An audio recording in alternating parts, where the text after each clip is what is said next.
Hi, my name is Sheila Schenkel. I'm a pitch coach, I'm co-developer of the Best 3 Minutes method, and I'm here to make sure that your ideas have a voice. And today I'd like to give you 3 tips. First tip, always ask yourself, who's my audience, what's my objective, and how much time have I got available for this pitch? Second tip, use Post-its to brainstorm and build your story. And only then start working on your slide deck. This will save you so much time, I promise. And third, practice.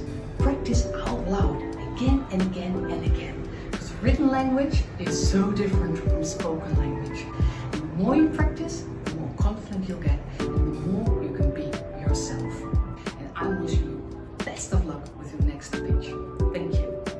Want more details? Attend our sessions, which can be found on venturecaferotterdam.org.